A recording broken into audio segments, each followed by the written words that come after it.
Welcome in, everyone, and we're starting that final stretch run now for the Seattle Seahawks down the back quarter half of this season, or quarter of the season, I should say. We've got some pretty key matchups coming up, and I thought no one better to discuss the upcoming Falcons matchup and where this team is at currently than to have Corbin Smith from Locked On Seahawks, the Emerald City Spectrum, come in and talk Hawks with me, get his insight on what's going on inside the walls of the VMAC, and get his opinion on which direction this Hawks team is going to go over the back quarter of this season. So we will talk to Corbin just in a second. But before we do that, and before we get into that awesome conversation, I just want to remind you guys, please like and subscribe to the channel if you haven't already. It helps me out greatly. I'm trying to get over 2,000 subscribers. So if you guys haven't done that, I please ask you to. It'll help me with the algorithm, help get the rest of this content out that I create for fellow Seahawk fans and get them to, sign up and join the channel. We also have some pretty cool things that'll be coming in 2026 to the channel. So make sure you guys are tuned in and check those out when those drop in the new year. But with all that being said, up next, Corbin Smith of the Locked On Seahawks and Emerald City Spectrum will join me to break down the Seahawks team.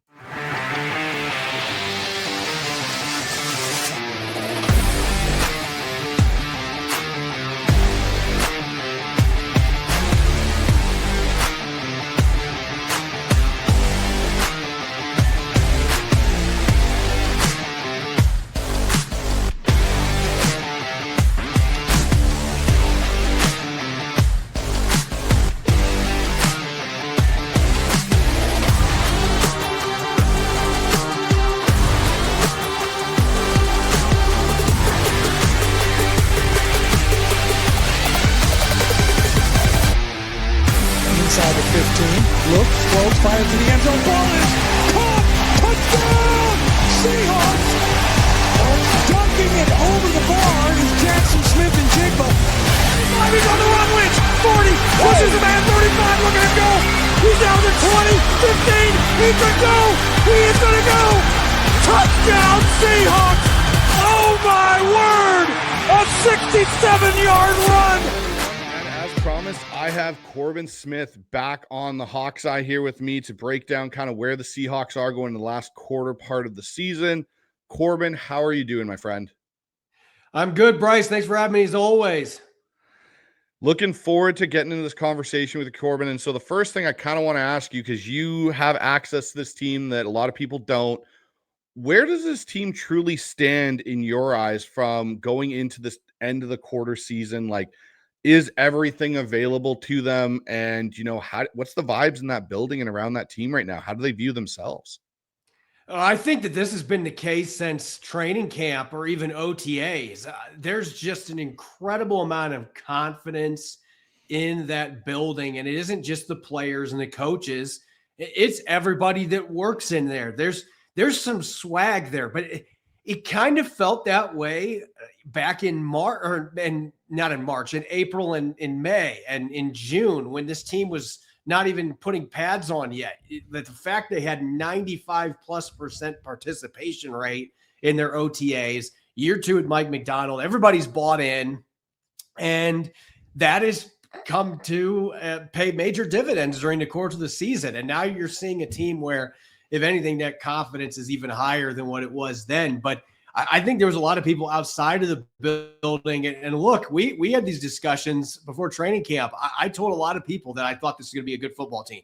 They have surpassed my expectations to this point. I mean, even after last week's offensive struggles, they are number 3 in scoring offense. They're number 3 in scoring defense. Like, why would you not be feeling good? Eugenio Flores, good vibes only in the building right now with the Seattle Seahawks. Why wouldn't you when you have an offense and defense that's top 3 in scoring in both categories? Oh, by the way, you can make an argument they have the best special teams unit in the entire NFL. Yeah, and that's the thing that's really cool about this team is, like, when we sat down with you in the live show that we did at training camp, you preached about how great this team could be this year, how good they could really be. And one of the things I'll still hold on to, because I'm in full support of what you stated on that show, which is you think Nicky Minwari eventually will have a gold jacket. The way this guy's played as a rookie, I am fully in that camp with you on that, Corbin. But the question I want to ask you here is, what's the most misunderstood part of the Seahawks team right now in your eyes? Like, what's something that maybe is flying under the radar? No one's really talking about it. Like, whether it's the vibe, whatever it is, what in your eyes is the most misunderstood thing about this team? Well, I don't know that after last week it's going to be misunderstood anymore, but can we talk about just how damn good this linebacker group has been for the Seahawks? I mean, Mike Macdonald, we know that is his position. He does a phenomenal job coaching guys up. But like, I made this argument on Locked On Seahawks yesterday, and I've got a long article that I'm putting together on it that'll be on Emerald City Spectrum, probably coming tomorrow morning. But like, Drake Thomas is playing at an all-pro level right now. Like, that is not a joke. Like, when people laugh at that, it's like, what's funny? Like, and I posted this yesterday. It's one of many things that I dug up on Drake Thomas. But Bryce, there are 3 players in the NFL right now that have at least 3.5 sacks, 10 tackles for loss, and 6 passes defense. There's 3 guys in the league that have done it. You've got Max Crosby with the Raiders, Brian Burns with the Giants, and Drake Thomas. Like, I had a couple of people saying, well, it seems like those 3 things being thrown together kind of is arbitrary. How? Those are 3 impact-generating statistics, and you've got one of one for off-ball linebackers. Like, you have 2 guys on there that have way more chances to rush the passer, but Drake Thomas has been absolutely lethal on blitzes. He's as good of a blitzing inside linebacker as you're going to find in the NFL right now. Efficiency-wise, he's number 1. And he's among league leaders in pass breakups. I know he doesn't have any interceptions to this point. Ernest Jones has got 5 of those, but that just tells you what kind of a linebacking group that they've got. There's so much attention to the D-line, the star power that Seattle's got in the secondary, and the guys that have been out, and then guys coming back in that are playing well. But those guys at linebacker just absolutely balling, and that's without even mentioning the one start Tyrese Knight had in place of Ernest Jones, where he forced 2 fumbles that were returned for touchdowns by DeMarcus Lawrence. I think that's finally starting to change national narrative-wise. But there were a lot of people at the deadline saying they need to go trade for a linebacker. Like, have you been watching? Like, that was just never, to me, a position that, maybe they wanted to add somebody as depth, but it didn't make any sense why they would be making a move unless somebody was hurt. And Ernest Jones' injury, he missed a couple of games, but it wasn't severe enough that he needed to go out and do it. But Drake Thomas just playing out his mind. Ernest Jones, Defensive Player of the Week this week. That group is as good as any in the NFC right now. And the interesting thing, Corbin, is, a lot of people even were talking about, well, next year in the draft, they're going to have to spend a pick to go get somebody to, bring them in. Well, we saw Tyrese Knight. When he's now healthy, he can play the way that we thought he was playing towards the back end of last year. To your point, and I'm in agreement, Drake Thomas is playing at an all-pro level. Ernest Jones, when he's out there, is playing at an all-pro level. And that doesn't even account for the Patrick O'Connell spot start that we got in Tennessee, where he was playing like a man possessed as linebacker and flying around and hitting anything that moved. And you still have a guy that I think, we're stashing and developing, and that is Poop Hall, who we got from the Rams, who's another good, potentially young linebacker. Like, this whole group, I think, is very good if they can keep it all together for next year and going forward, that they have a young, ascending linebacker core. And Ernest Jones is only 26 and is the leader of that group.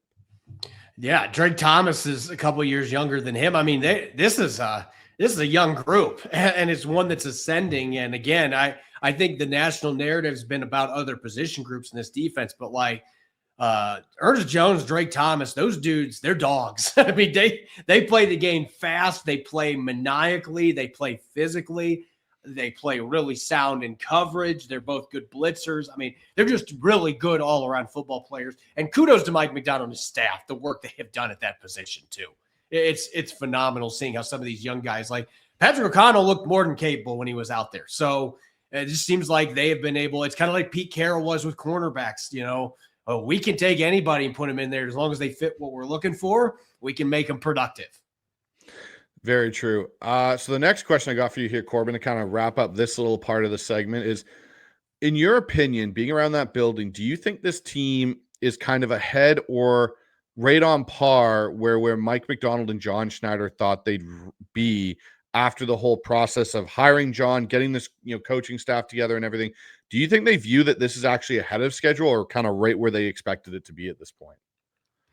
Look, I think if you asked Mike Macdonald, he would tell you they're right where he wanted to be in year 2. I mean, he had a bad taste in his mouth going to the offseason. It's like, we're the only team that had 10 wins that didn't make the playoffs. You know, I think he looked at games like the Giants game last year, was like, God, why did we lose that one? They had so many chances to get that 11th or 12th win and be in the postseason. And they had to sit there in January as the only 10-win team that didn't get a chance to show what they could do in the postseason. But I think that was already a very positive stepping stone. And they were able to get more players that fit the vision that Mike Macdonald had. They got an offensive coordinator that better fit the vision that Mike Macdonald had.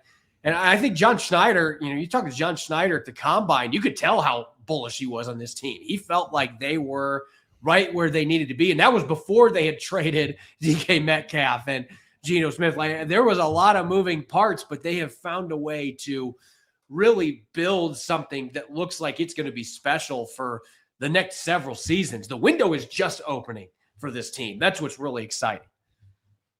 Yeah, I know. And that's the thing I think is most exciting for me. Like, I personally think they're ahead. I thought this was going to be a 3-year kind of turnaround to really turn into the team that they are now. I thought that would be maybe year 3. Like, I thought they'd win more games this year, but I still think there would be some more flaws than maybe that have showed up, or, things like that. But you look, the special teams unit is one of the best in the NFL, which coming out of last season, I didn't know that was going to be the turnaround we'd see. This defense is top 2 in the NFL, in my opinion. Really, I think they're number 1.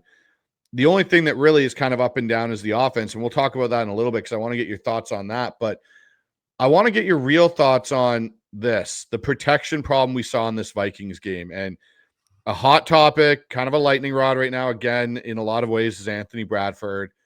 And I want to ask you, like, is it a fixable thing? Is it going to be a situation where, when Sundell comes back, are they kind of opening that door potentially for a competition for Sundell to play right guard, or is Sundell going to go back to center, and how you thought Olu's played? But, first question here, Corbin, for you is, on tape, from what you've seen, what did Minnesota do, and Brian Flores specifically, to really cause Seattle's protection schemes problems? My response is going to be a little different than what a lot of people that I've seen. There's been a lot of people that look, Anthony Bradford is the most inconsistent offensive lineman the Seattle Seahawks have. He has been for the last 3 years. There are good plays on film with him. There have been for his entire career. The problem has been that he just has not been consistent. And I think what really hurts the narrative with Anthony Bradford, and I've fallen for this at times too, the mistakes that he makes are so glaring. Like, it isn't like, oh man, that was kind of a bad block. It was like, dude, what were you looking at? Like, there was a pulling assignment that he had in the game on Sunday against Minnesota. You know exactly which one I'm referencing, where he came running across the line of scrimmage, and like, I know a lot of people are saying, well, he's slow or whatever. Like, that didn't look like it was an athleticism problem. It was like, what are you looking at? It was a vision problem. Like, the guy was right there for you to get a hand on, and he completely whiffed, and Zach Charbonnet got laid down for a 2-yard loss in the backfield. Like, there's plays like that really, I think that they marinate with Seahawk fans. Like, they just stew over them, and I get it. But here's the thing. The last 5 games, Anthony Bradford's given up 3 pressures and 0 sacks, and his pass protection has actually been really good for over a month. Like, he's playing really good football in pass protection. And I think the thing, I never thought I'd be coming to the defense of Anthony Bradford necessarily, because I've been very critical of him at times too. But like, watching that Vikings game again in the All-22, especially the 4 sacks in the first half, like, Anthony Bradford had nothing to do with any of those happening. Like, and I've seen some people argue, well, the guy that he went to go block sacked Sam Darnold in the first sack. That's not what caused the sack, though. Like, the play was over when Abraham Lucas got torched off the edge and got beat instantly upfield. And then Darnold had to try to run outside. And then the guy that Bradford was blocking, Darnold basically ran into him. That's not Anthony Bradford's fault. It's not his fault that when they had their pass protection call come in, that number 51 decided not to blitz, or that it was a fake blitz. That is how they had their protection call installed for the week. I mean, you look across the board, everybody had their assignment.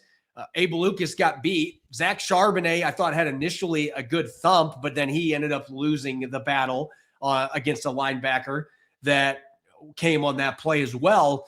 So I don't even necessarily know that the pass protection calls were off. It's just the execution was not where it needed to be. Anthony Bradford, though, had nothing to do with those sacks. Like Sam Darnold running into that one, and I'm not saying Sam Darnold's at fault either. Like that one's on Abe Lucas. He got beat. He got whipped. Darnold was just trying to make a play, and the guy that Bradford wisely went over and tried to block that wasn't even his own assignment, he went and tried to make something happen. Like, you can't blame him for the quarterback going out of the pocket. Like, that's not a sack that's on him. So there were bad plays. That pulling block that was missed was a really bad one. But I thought he played a lot better than what the narrative nationally suggested. Does that mean he's starting here at the end of the year? And I've said this for months that I think Sundell and Oluwatimi both being in the lineup together makes a lot of sense. To me, that's still the only way that there's going to be a move made there, though, because continuity seems like that is a big deal for this coaching staff. So the one thing I wanted to ask, Corbin, when you talk about Anthony Bradford and the good reps and the bad reps, because he does have good reps. I've seen them myself where I go, yeah, that's a really good rep on tape. The thing for me with Anthony Bradford, I think where I struggle with him is, to your point, when he has a bad rep, it's like that pulling miss whiff where it's just like, it's hard to it's like a car accident. It's hard to look away. It's just that obvious to you. But it seems like he has sometimes like 3 or 4 of those in a game at points, but then like he doesn't really go without where a stretch of where there's a good portion where he doesn't have any of those type of reps. Like it seems like you're good for 1 or 2 of them in a game, and you're kind of going there like, I'm not seeing that from a Gray Zabel. I'm not seeing that from an Olu in that. And that's, for me at least, where I look at Anthony Bradford. And I've gone back and watched the All-22 today, and I went and kind of, based off of what you said, I went and had a look, and I was like, yeah, okay, this protection, like he's sliding and the guy delay blitzes and comes on the, I think it was the second to last pass play of the first half, and they deflect the ball. Okay, it happens. He made a commitment. He slid in his protection call. Charbonnet's got to come up and hit the guy a little bit sooner and get his hands down, and it doesn't work out, and it gets deflected. I wonder too, and this is the other part I have to ask you about this, is do you find the play calling puts this offensive line sometimes at a disadvantage with how often they like this quick game? And you saw Brian Flores' corners really playing kind of like a mod coverage where they basically would sit at 7, back off, and then hold and take away Cooper Kupp on the quick hooks and stuff. So making Darnold kind of double clutch. Yeah, and they were able to get away with that because of how quickly they were getting pressure. Like the pass protection was an issue. I guess what I'm arguing, though, is if anything, the execution wasn't great, but I felt like Clint Kubiak coming out of halftime made really good adjustments. But in the first half, it just seemed like they kept going out and just trying to do the same thing. And, and there were a few times that their pass protection calls, they guessed wrong. Like it just that, Minnesota sent different guys and they ended up getting home, and there were just maybe one guy getting beat badly, and that ruins the entire play as well. So those are things that I would not be overly concerned about because Tampa Bay runs a very similar defense. And early in the year, Seattle's offensive line stymied them. So I feel like the ball is in Clint Kubiak's court here. And I think Kubes is a guy that is going to go into the film room this week, and he's going to figure out what went wrong. Because look, Atlanta does things differently. They're not a carbon copy, but they blitz a lot too. And there's going to be some things they're going to be trying to not necessarily replicate, but there's going to be things they're going to try to wrinkle into their game plan to try to do that. And they've got 41 sacks this year. So Seattle's got to figure it out this week. Do I think they can? Yes. I think we've seen enough good games in pass protection from them that I'm confident they'll get it figured out. But I'd like to see him get back to more to that play action game, getting Sam Darnold out on bootlegs and doing some of those things to really get him in a rhythm. And it just seemed like they were kind of stagnant in that regard this last week against Minnesota. That was the one thing too that, again, I've kind of come to this semi-conclusion on Clint Kubiak in a way, and it's something I want to talk to you about later on. So I'll save it for later on in the offensive portion that we'll get to with the whole offense as a whole. But the one question I do want to ask you, Corbin, is with Jalen Sundell going out and Olu now stepping in at center, do you think it has been an upgrade in some aspects for this offense, whether it's the run game, whether it's communication, or do you think like if Bradford was playing better and Sundell's healthy, he would go right back into the starting spot at center, and we wouldn't be having the conversation of, hey, like, since Bradford's struggling, do we kick Sundell out to guard and keep Olu in at center? I still think when Jalen Sundell comes back, they're going to put him back in. And again, it goes back to the continuity. I think Sundell is better in pass protection. I think he does a better job picking up stunts. And there have been some issues with Oluwatimi at times in that department the last few weeks. I thought the Rams got him several times with that. So Jalen Sundell is not going to move guys in the run game the way that Oluwatimi does. But I think his effectiveness on wide zone runs and things like that, I still think his athletic profile fits that better. So I think John Benton badly wanted him in the lineup before the season started, and that ended up being where they had him at.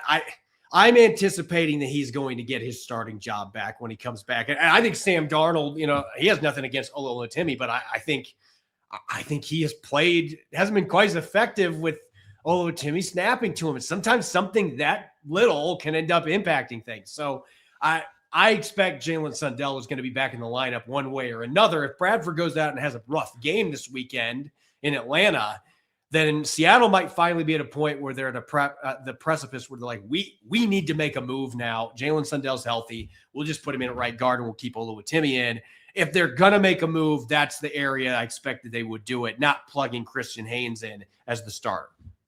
I wanted to ask you about that. What did you think of Christian Haynes' limited reps that he did get? Is it still the same kind of thing showed up on tape you saw last preseason and kind of in training camp this year? It's still been a limited sample size in both the games. He's had significant snaps, and Seattle's it's weird. This game was mostly running the football, and I thought he had a couple really nice blocks in the run game. They didn't necessarily thrive running right behind him, but he had some good seal blocks, had a couple reach blocks that he executed. Pass protection in the Rams game, he got bullied on one of the plays, but to his credit, he set a firm anchor after he got bullied, and he ended up setting up shop so the pass rusher didn't get to Sam Darnold. So he did recover well enough on that, and I thought the rest of the game he looked okay. I haven't seen him dominate any reps. I haven't seen anything that's jumped out to me like, okay, he is finally here. He's finally arrived. Now give him a chance to start his first career game. I haven't seen anything that has said that he deserves that opportunity. I don't think he's looked bad necessarily, though, either. It just hasn't been that, I can start him right now, and that's going to be an upgrade. I haven't seen that. So last question I'll ask you about this, and it's kind of a look forward outside of the season, Corbin.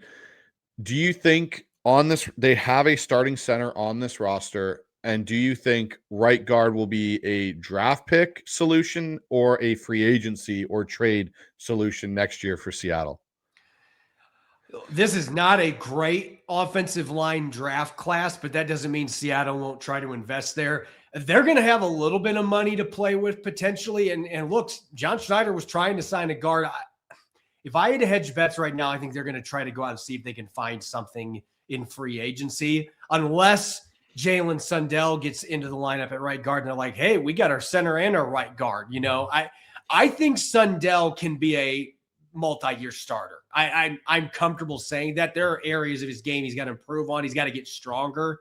Got to keep hitting the weight room. But I've seen enough from him to suggest to me, especially in pass pro, that he can be the guy, which Lord knows the Seahawks have had a hard time finding that player at center. But even Oluwatimi has played well enough that you could say maybe they've got a little bit of a weird situation where I think they might have two starting caliber centers, at least mid-tier starting caliber centers on their roster, which for a number of years they didn't have one. So it's an interesting situation for Seattle moving forward. But both those guys are going to be on the roster next year, so they don't have to make any big moves there.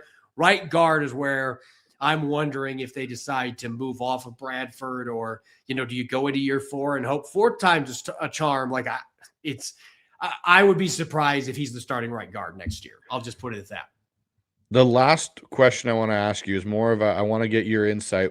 What have you been hearing about Bryce Cable? Do they view him as a legitimate potential guy that they could make something into, or is he more of just a depth piece, you think, going forward for this team?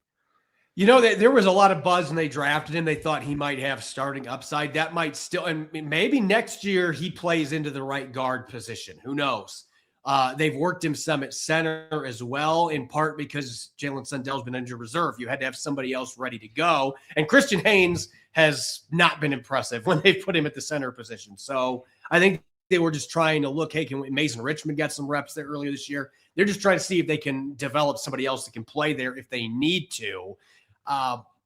I would say, based on what I've seen and some of the things I've heard right now, that's more of a project and a wait and see type thing. I'm not going to say that he couldn't be a starter because of his athletic traits, but you didn't see enough in training camp or in preseason that suggested that that was where he was going to be anytime soon. So I think he's more of a wait and see in year 2 where he fits into this offense, and maybe he ends up competing for that right guard position. But I don't think it's one of those things where they're, super optimistic that that's what he's going to do either. So let's talk about the other side of the ball here, Corbin. And, the fact that this defense has just, I don't know a really great word to put, just come together and become a dominant force. Like, I think this is the first time we can really say in Seattle since that 2012 to 2014, 2015 window for the Seattle Seahawks team, like, we truly have a dominant defense again that can actually, scare teams about coming and playing in Seattle and gets the crowd, because it sounded like at the Minnesota game, the crowd's starting to come back alive here. The first thing I got to ask you is, how has Macdonald's defensive scheme been even better than maybe you even expected this year compared to last? I think the thing that has been most surprising to me, Bryce, I thought this was going to be a little more aggressive defense sending blitzers, and they are near the bottom of the league. They consistently are sending 4, and they are getting incredible pressure rates. Like, that's what surprised me the most, is that, Mike Macdonald, even in Baltimore, he blitzed more than what we've seen in Seattle this year. And I think it kind of leaves the door open for him to still have a game or two where he does that, where he says, you know what, I'm going to be a little more aggressive. We just haven't seen him really do that this year. But I think that just speaks to how sound everything is front to back in terms of guys knowing their assignments, understanding what they're supposed to do, being ready for the wrinkles that the other team's going to throw at them, the preparation standpoint. This is not a team that has very many busts. Like, they might get outright beat a few times, but they don't make like assignment-based mistakes very often. And that speaks volumes to the scheme, the understanding of it, and it speaks volumes to the way that the coaches are teaching it and internalizing it in their players. These guys are confident in what they are being asked to do every week. And the fact of the matter is they don't do it without having to send a lot of pressure very often. That has just made the scheme that much more dangerous when you don't have to do that and you can drop 7 guys or 8 guys into coverage. It just makes it that much harder for opposing quarterbacks, and you're getting the pressure they can with 3 or 4. That creates a real problem for opposing offenses.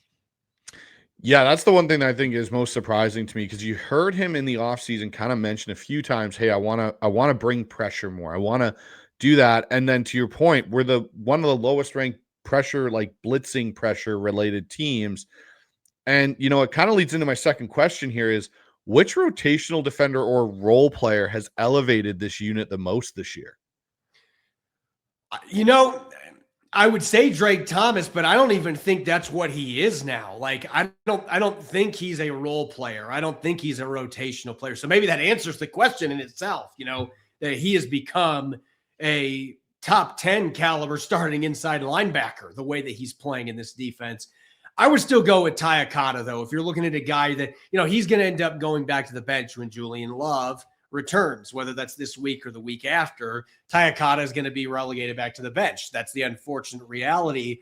But he just keeps showing up, and he keeps making big plays, whether it was the recovered fumble this last week, the interception that he had in Washington, which was one of the best picks I've seen by a safety in the last 15 years. Just the receiver skills and the ball concentration and getting his feet down in bounds while he's falling out. I mean, it was remarkable. And the hitting, he has just, I have always been a big Tayakata fan. I've loved what he has done when I watch him in practice and just the way he handles things, carries himself.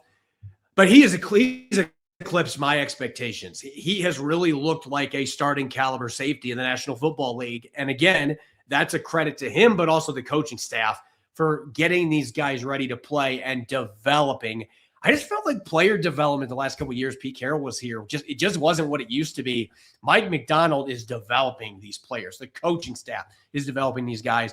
I think Tayakata is the poster child for that this year. So I kind of want to ask you then about this, which is when Tayakata eventually does go back to this bench, which is unfortunate, but we know he'll contribute on special teams. And I'm sure Mike will have some packages for him to come in. In the offseason, do you expect Seattle to be super aggressive in trying to re-sign Kobe Bryant, knowing that they have Tayakata who can step in? That's a really good question because you've got a couple things that are going to be at play here. I believe Tayakata is a restricted free agent this upcoming season. So now, would re-signing him on a tender be cheaper than signing Kobe Bryant? Probably. That's going to be the ultimate question. Is the saving going to justify moving on from Kobe Bryant, who's still fairly youthful at that safety position in terms of playing there? He's only been there 2 seasons. So Mike Macdonald loves both of these guys. I think he would love to have both of them back.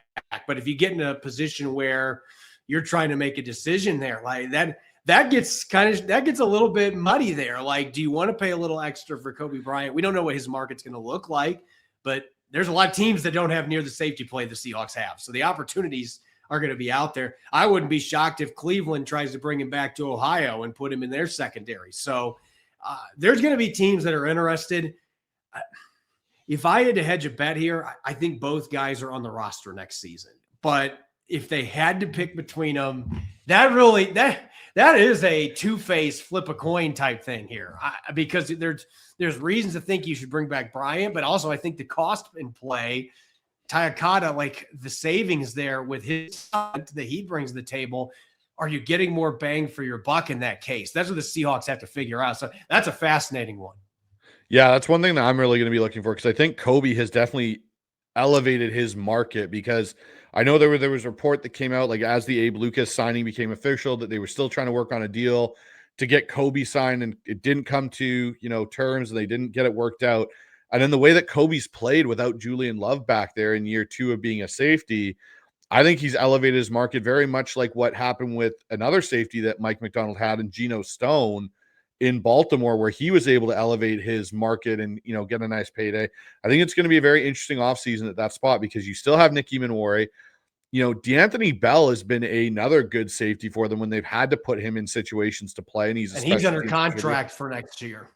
Yeah. So it's a very interesting room. That Tayakata Kobe Bryant situation, I think, will be a fascinating one to see what happens. The other question I wanted to ask you here is, how has Nick Emanwari gotten better with his communication and understanding this defense now that he's finally settled into it, from maybe what you saw in training camp and how effective he was in training camp to where he is now? Do you still think there's another level he is going to get to in his rookie year? Oh, absolutely. Because of the games he missed earlier this season too, that stunted some of that progress that we would have had at this point. He's still occasionally getting fooled in coverage with his drops. There's still a few times that we said, and look, I saw some people that were pointing out Hawkinson beat him for a 29-yard catch the other day. Like, Hawkinson's done that against really good safeties. He's a good tight end. That's not a play that I was more frustrated with the one that he had a 4-yard tackle for a loss and then had the roughing penalty at the end that he didn't need to do. Like, those are rookie mistakes. Those are things that you can clean up. Those are penalties you don't need to have.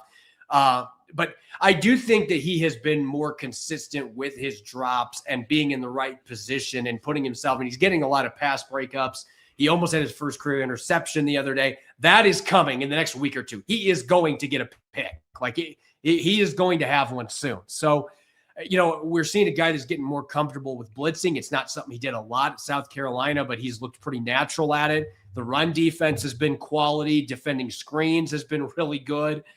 Blowing guys up, one-handed tackle on Deebo Samuel a few weeks back. Like, you can tell the guy's got an incredibly high ceiling. Have there been rookie mistakes? Sure.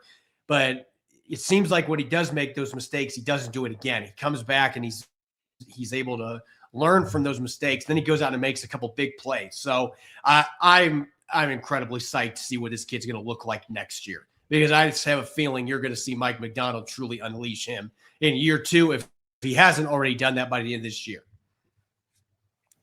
No, I couldn't agree more. I love the growth that you've seen from him. And I don't know if he'll ever be a true deep safety in this scheme where like Julian and Kobe and Ty have played. I think he will always kind of be this guy that Mike just moves around the chessboard and creates mismatches for that, especially if they keep Witherspoon. And that's the other thing I'll say. Witherspoon on the outside, more that we've seen this year now that he's playing more because Nick is inside. I think you're seeing a lot of the skill set that Witherspoon maybe didn't get to show as much as a nickel. What are your thoughts on that? Yeah, I mean, the physicality that he plays pressing and his ability to stay in phase, make plays in the football downfield. Guys aren't beating him over the top. I mean, he's playing like the kid that we saw at Illinois, where he was so darn good on the outside. I mean, he is one of those rare guys that is a absolute stud, both inside and out. There are very few guys that can do that. He's one of the few that can. Last question here, Corbin, and then we'll move back over to the offense for a second. If you had to put a bet on it, who's on this roster next year, Riq Woolen or Boye Mafe?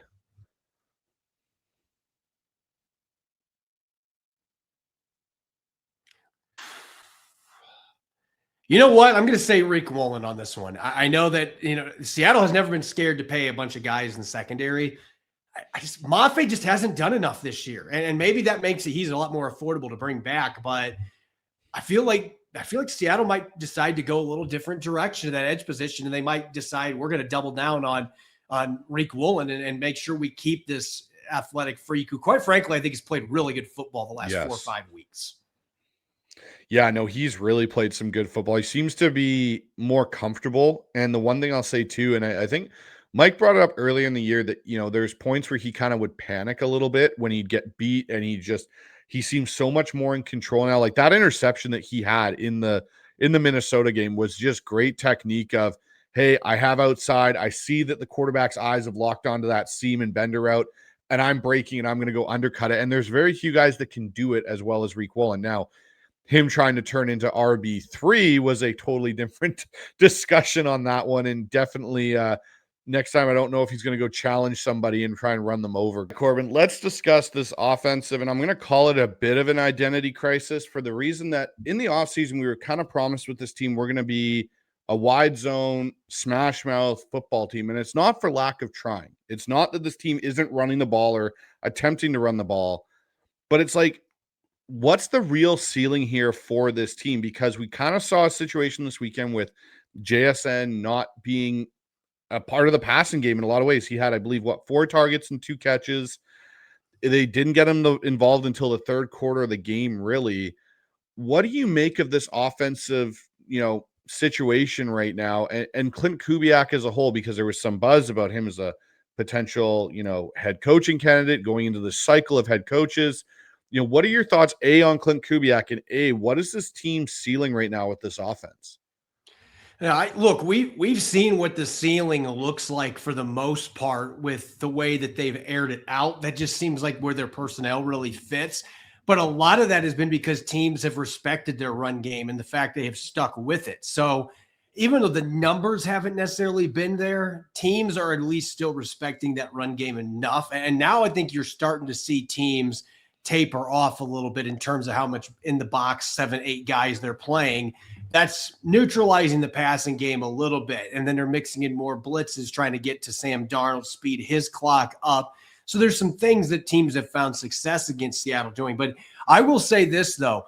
This is the first time all year we've seen Seattle rush for over 100 yards 4 straight games. They are finding more consistency week to week. It might not be the prettiest. They might not be averaging 4.5 or 5 yards per carry every single week. But even this last game when they had some struggles with quick penetration, Zach Charbonnet was dead last in the NFL for qualified running backs last week in yards before contact. And he still found a way to have several effective runs. Ken Walker III looks like a different guy the last 3 or 4 weeks. I've been saying canine's got adult bark now. He's not a 1-year-old pup. He's out there barking a little bit more like you would expect a player of his physical talent. So it seems like the run game is now finally getting to where the Seahawks thought there was going to be, and they haven't reached their ceiling there. That's really the ceiling of this offense. If they can mesh that with a close to as effective passing game as what they had and keep curbing the turnovers, because this is the second straight week that they had no interceptions. They did have a fumble that they lost, so that's something to look at. But they've been better the last 2 weeks taking care of the football. They've ran the football a lot better. Now you just got to find a way to get the passing game back on track to go with that. If you can put all that together, good luck to an opposing defensive coordinator trying to find a way to stop this team, because they're already a top 3 scoring offense, even with a few slip-ups as of late. So speaking of that passing game and kind of getting it to go again, we saw a team like the Vikings be able to kind of take away JSN and take away, in some respects, I think the quick passing game from Kubiak in the first half of that game with the blitzes and the way the corners were playing and the way they were able to create pressure. Sam's been very much a high percentage thrower to his first read.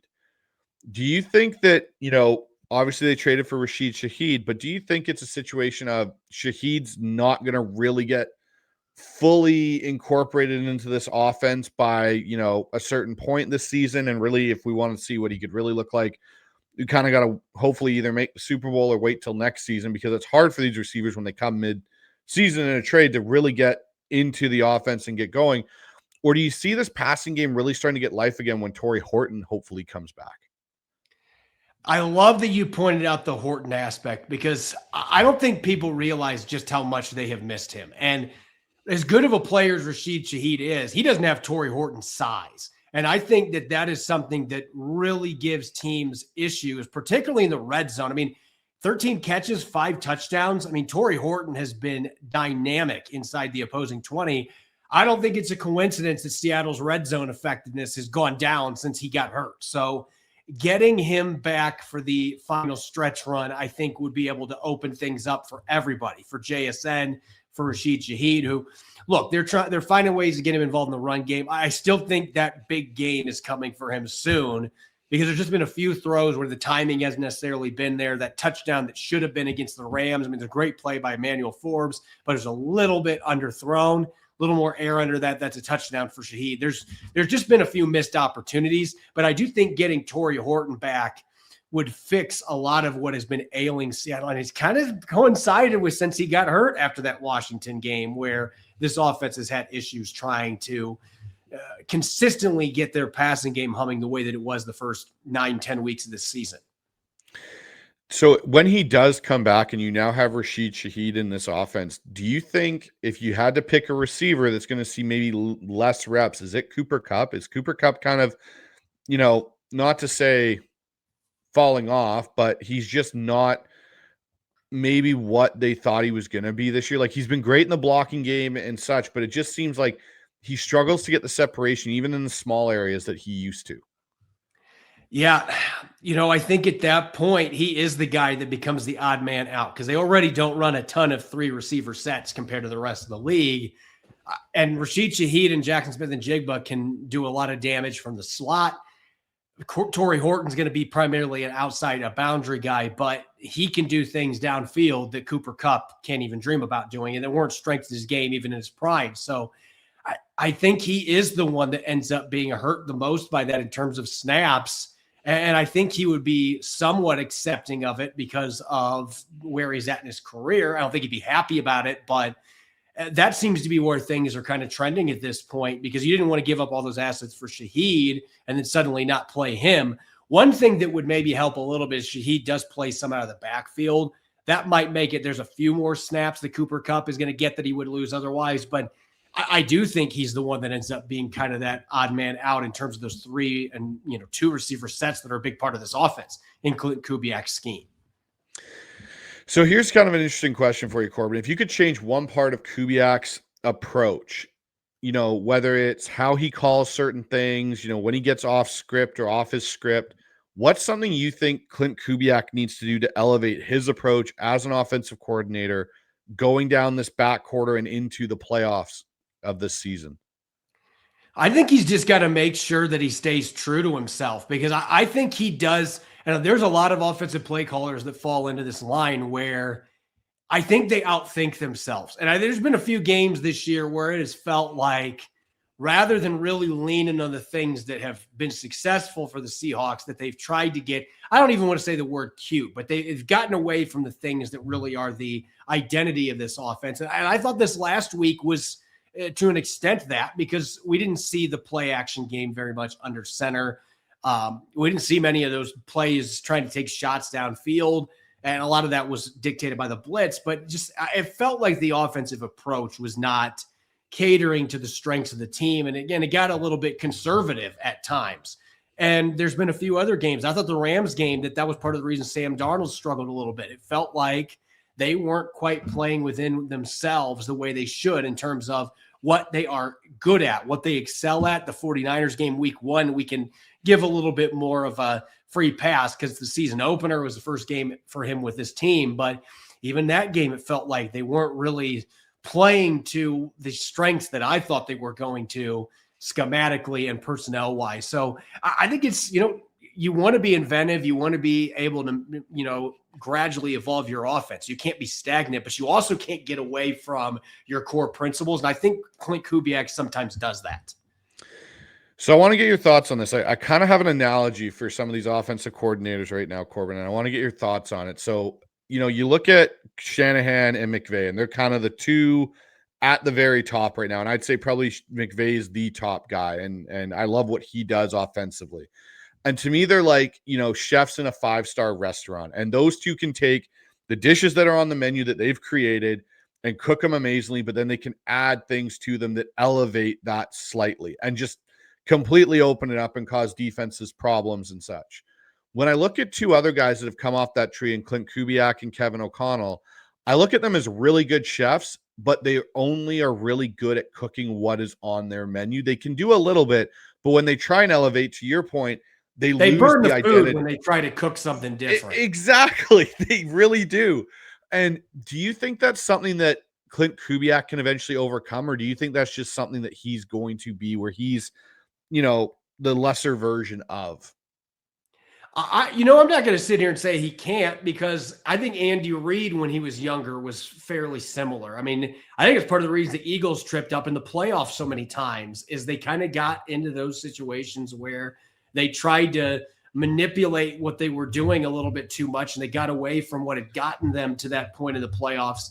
And I think Andy Reid over time grew out of that. And I think, he still added wrinkles. You have to, but he really became more like Sean McVay, where it's like, look, I know my staple dishes, but I'm not going to be afraid to try some different condiments, instead of just trying to rewrite the menu, which I think Clint Kubiak falls into that sometimes. So it's possible. We've also seen plenty of guys, though, that end up in a position where that ends up being their peak, that, look, I can run a 3.5-star restaurant, and, the staples are the staples, and people are going to keep coming back for those. But we're not going to be getting that 4 and 5-star because we can't truly elevate our core dishes. And so I would think that Clint Kubiak right now, he's very much in that 3.5-star chef that's, an ascending one that teams are looking at as a head coaching candidate, but he isn't where, some of these other play callers like Sean McVay are at, where those guys, they literally can reinvent the menu every single game without reinventing the playbook, so to speak. I'm really glad you went along with that analogy, Corbin, because it's been one that I've been trying to figure out. I love that kind of stuff. So my final question on this is kind of another one to look ahead. Do you think Clint Kubiak is the offensive coordinator in Seattle next year, or do you think he gets a head coaching job somewhere else? I think he's back in Seattle next year. And look, this is not taking a shot at Clint Kubiak. Maybe someday he will be a head coach. But I've had a few people that I've talked to that cover other teams that are going to be looking for a coach that have asked about him. And I'm going to say the same thing to you. He just does not strike me as a guy that is going to be able to, or has interest even in. I don't know that he has interest being the main guy. I think he likes lurking in the shadows and calling plays and working with quarterbacks. I don't know that he is that. He is certainly not that commanding presence, and maybe he is, and we just don't see it behind closed doors. He just doesn't strike me as a guy, like, you can tell how much he does not enjoy press conferences, and he really doesn't want to do those kind of. A lot of the things that come with being a head coach, I don't know if that's his DNA. I think he's got the football IQ to do it, but there's so much more that goes into being the CEO that runs a football team in the National Football League that, like you see Mike Macdonald on the practice field, or the way he even handles press conferences, like Mike Macdonald just screams head coach. Like you see a guy who commands the huddle. He commands people regardless if they're on the field, if they're in the meeting room, they're in the weight room. Like he's a guy that strikes some fear at times in his players, and he's got some of that respect factor. I just don't know that Clint Kubiak's got any of that secret sauce. I just don't know. So I think he's back next year as the play caller in Seattle. Now I'm going to give you a hypothetical. If he were to leave, is the replacement in-house, or is it someone that they would eventually bring in? Because I have a name, two of them that I think are the in-house candidates, one being Jake Peets and the other being Andrew Janocko. Do you think it would be either one of those two that would be the in-house guy that they keep continuity? I think Janocko would be the one that they would turn to. I think Mike Macdonald would do his due diligence and look on the outside of the organization too. But I think, and the thing is, that might be the only way that you can stop. I mean, Janocko might go with Kubiak and be the offensive coordinator, even though he's not the play caller. He might be the offensive coordinator for wherever Kubiak goes. So Pete's might be the most natural one in that case because he wasn't one that was originally in Kubiak's, coaching circle. So, but of those two, I think Janocko was the one that would make the most sense. So, Corbin, I want to kind of get the stretch run here. We're on this last bit of the season here, I guess the last quarter now that they've moved to the longer schedule. But what's realistically, in your opinion, on the table for this team? Do they, I know we've got the game with the Rams and the game with the 49ers, and we've got some tough opponents over this backstretch, even this Falcons game that we'll talk about here shortly. What do you think ends up happening for the Seattle Seahawks over the final last quarter of the season? Do you think they have a shot at running the table for say and going, 14-3? I'll be surprised if they finished with that record. I predicted Seattle to go 12-5 before the season started. And I think if you want to win this division, you got to win 4 out of 5 here at the end. I think 13-4 is that sweet spot to win this division. 12-5 maybe gets it done, but I think if you slip any more than that, this is a playoff team. They're going to be a playoff team, barring just the most, unbelievable meltdown. They are going to be a playoff team. But, I still think that 12-13 win range. If I had to go right now, I think that they are going to win 4 of their last 5. I do. I don't think they run the table, but I think they come close. I think they get to 13-4. Is that good enough to get the 1 seed? We'll have to wait and see because the Rams, the Rams might not lose any more games other than the one to Seattle, and then you have the tiebreakers and all that stuff. Like this could get absolutely nuts these last few weeks. So there's a lot of different doors the Seahawks could go through. Even as a 12-win team, they could be a wild card team. That's the one thing. I think that game with the Rams obviously is kind of the make or break. I think if they win that game, and then obviously they've got the Panthers and 49ers to finish out, I think, that gives them the best shot to basically, if you're going to lose a game, you lose the Colts game. That's the game you lose out of that bunch at the end here, in my opinion, just because they're the AFC team. Everyone else is an NFC team. Yeah, you want to. We remember how the tiebreakers went last year. You want those NFC games, but right now you just want wins because even losing to the Colts, if the Rams ended up running the table, like you're not winning this division, you're not getting the number 1 seed. Like right now, every single game, there's no margin for error. I mean, you got the 49ers half a game behind you too. So this division is just incredibly ridiculous with the top 3 teams all being in the mix to get that number 1 seed. And Seattle's got to play both of their opponents that are in that cluster here. So, hey, if you want that number 1 seed, go beat the teams that are trying to compete for it in your division. And they got to take care of business in their other games as well. I would just love for this division to go back to what it was like in the Mike Holmgren era when no one was really competing with Seattle and we could just kind of walk our ways into the playoffs. That was such a great time, except if we had this team back then, it would be even better. So, all right, Corbin, let's take a look at this Falcons matchup. I want to get your thoughts on it a little bit here. What stands out to you most about the Falcons defense that really maybe gives you a little bit of pause with the Seattle Seahawks and their ability to take on this Falcons defense?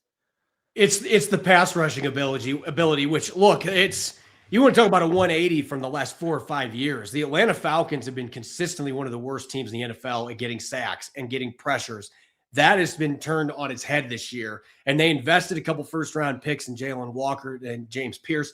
So they've added athleticism. They've added burst. They have added explosiveness off the edge. And they've also got Brandon Dorless, another rookie in the middle, who has been their leader in sacks, that they play a lot of defensive tackle, and he can play outside as well. They've got some dudes up front because they've invested a lot of draft capital there. They got a couple linebackers that can blitz pretty well.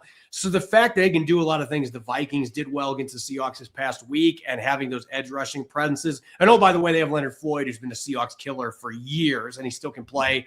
So that's the thing that maybe concerns me the most, particularly off the edge. Can Abe Lucas and Charles Cross play better this week? Because they got toasted a few times against Minnesota. Can they play better this week? If not, that's where Atlanta can play equalizer here, especially playing in front of their home crowd. The other thing I wanted to ask you in this matchup is, how does Seattle on the defensive side handle Bijan Robinson? He's kind of coming off a really hot performance versus the Jets. Obviously, with Kirk Cousins in at quarterback, you're going to see a little bit more of a lean into that run game. How do you think Seattle handles that in this game, and just the type of player that he is? You got to swarm. This is not a guy that you are getting a bunch of one-on-ones against and you're going to have good luck with it. Like, you've got to have multiple defenders flying to the football, sideline to sideline. You got to be ready for him to do damage in the passing game as well. Like, this might be the biggest challenge that Seattle's linebackers. I talked about how great they've been. This might be the biggest challenge they've had all year, because Tyler Algier is also a really good player, a much different style. He is more of the punisher that runs between the tackles, but he'll catch some passes and do some damage. That 1-2 punch, that may be the biggest thing that the Seahawks have to try to contain. And if they can't, that's how Atlanta makes this game interesting on offense, especially if Robinson's able to break loose and get a couple long runs and get loose on the screen game. That could be where the Falcons really create issues, especially against the Seahawks playing in their home field. So what I'll ask you is, on the offensive side going into this game, Corbin, what do you think comes out of this game for Seattle's offense? That they're able to find another receiving threat outside of JSN, not that JSN will be shut down like he was against the Vikings. Do you think it's that they find other ways to get other guys incorporated, or that this running game finally breaks through and gets some more of those explosive runs? I think it's going to be a little bit of both. I think they have to have a complementary football game in this one, because like Minnesota, Atlanta's got some athletic linebackers that are really good playing downhill and can blitz. Caden Ellis, formerly of Idaho, that's his strength, is rushing the passer. But what he is not known for is getting off blocks and being able to physically hold up against the run game. Divine Diablo is a converted safety that has issues with missed tackles. They're kind of like Minnesota in that regard, that I think if you can really play physical bully ball with them, that you can get a lot of explosive plays in the run game, wear them down. And then I think those shot plays over the top, they've been more charitable in that regard than Minnesota's defense has. I think that this is a Falcons defense that you can open up. I think you get that run game to open up those deep balls. That, to me, would be the ideal game plan and how it plays out for the Seahawks to be able to put up a 30-plus point performance in Atlanta for a second straight year. So, Corbin, I'll ask you this flat out. What do you think happens on Sunday? Is this a steamroll for Seattle? Is it a closer game than people are expecting? And who do you have winning it? Well, I'm not going to give my prediction just yet, but I think that this is going to be a close game. I think Atlanta is one of those teams. They're better than their record shows. They've had a number of close games that they've unfortunately found ways to lose. And they're a desperation moment. Like, that is still a division that they are on the outskirts of, that they can still play back into potentially, but they got to get hot now. They're playing at home. Again, it's a desperation game. Desperate teams can be a problem. Kirk Cousins is an experienced guy that's won a lot of games in this league. He's got some weapons to throw to. Seattle should win this game. In theory, they should win this one. I just have a feeling Atlanta is going to be willing to throw some punches and keep it close. All right, Corbin. Well, you've done it before, and we're going to do it again. The 2-minute drill. We're going to give you your one timeout, and we'll get into that 2-minute drill right after this. Go!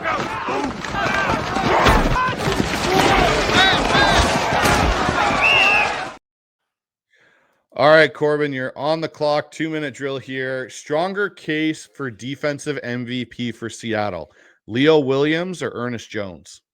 Leo Williams, absolute game wrecker, double teams. He still got 7 sacks this year. He's got 18 quarterback hits.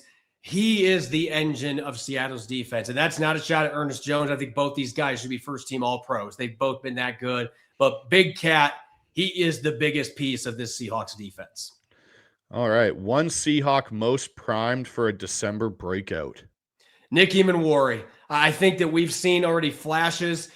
There's going to be another light switch, another gear that gets clicked, and maybe it comes this month where he's going to start making those pass breakups turn into interceptions and those pressures turn into sacks. You're going to start seeing the dictator himself really take over football games. Which Seahawk edge player ends up with more sacks at the end of the year, DeMarcus Lawrence or Uchenna Nwosu?